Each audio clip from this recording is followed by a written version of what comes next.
This is my relatively accurate account of my time when I left Darmstadt, Germany at 16 years of age in 1885, all the way through the time when I made a small fortune in the Klondike. I left Germany for two reasons. The first, to avoid military service, and the second, to join hundreds of thousands of others seeking economic opportunity in America. There was a large German section in the Bronx. It was a real shithole and not what I expected. Relatives took me in, though. They had very little room, so I slept on the floor most every night. I worked as a barber mostly, and also in some local restaurants. I couldn't be choosy about what work I did. It was a really crappy life and not much better than Darmstadt.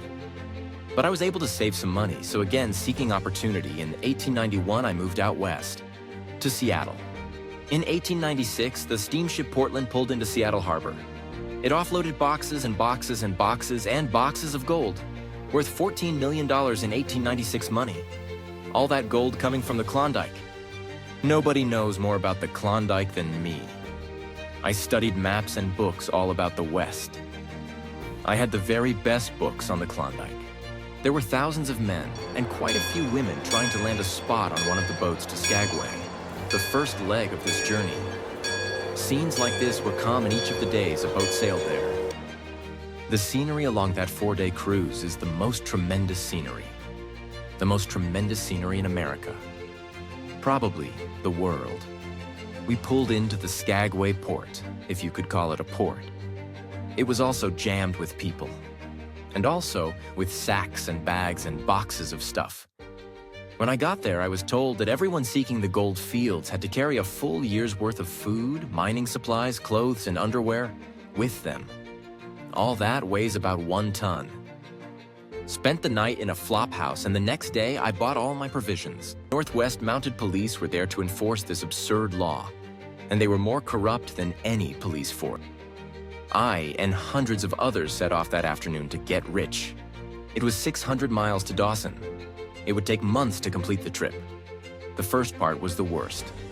We had to schlep 1 ton of stuff through the White Pass, about 40 miles. In the nastiest weather in the world. Snow several thick deep if it didn't turn to ice on the trail.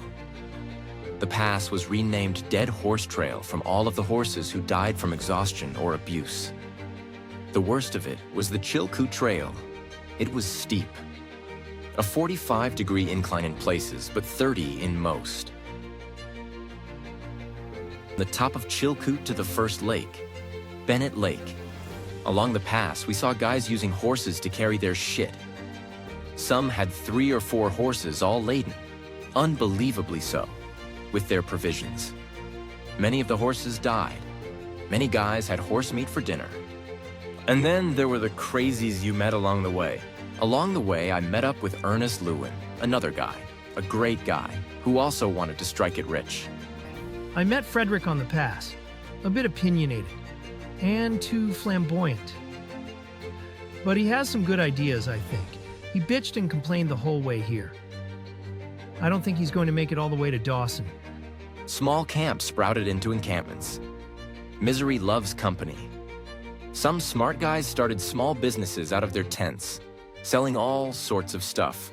That guy may be making more than the guys hiking the next 550 miles to Dawson. Trudging on, we saw that one guy built a building for a hotel, his restaurant and a general store. His restaurant was crap and sold horse meat as steak. The prices were crazy, 50 cents for a room and 50 cents for horse meat.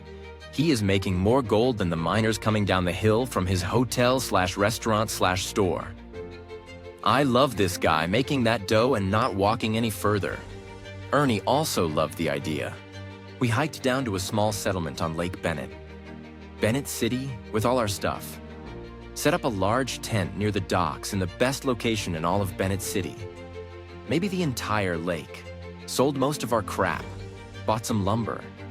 We built a facade and decided to name it the Arctic Hotel and Restaurant. We put up privacy screens for some gentlemen and lady private meetings.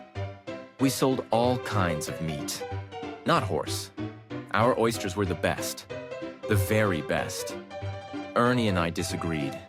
I wanted the best, and he wanted the cheapest. The bar was always packed. It wasn't just a bar. It was the social hub in Bennett. The men talked about the mines and their claims.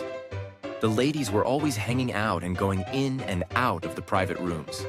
They always paid me for my letting them behind the curtain or using one of the hotel rooms.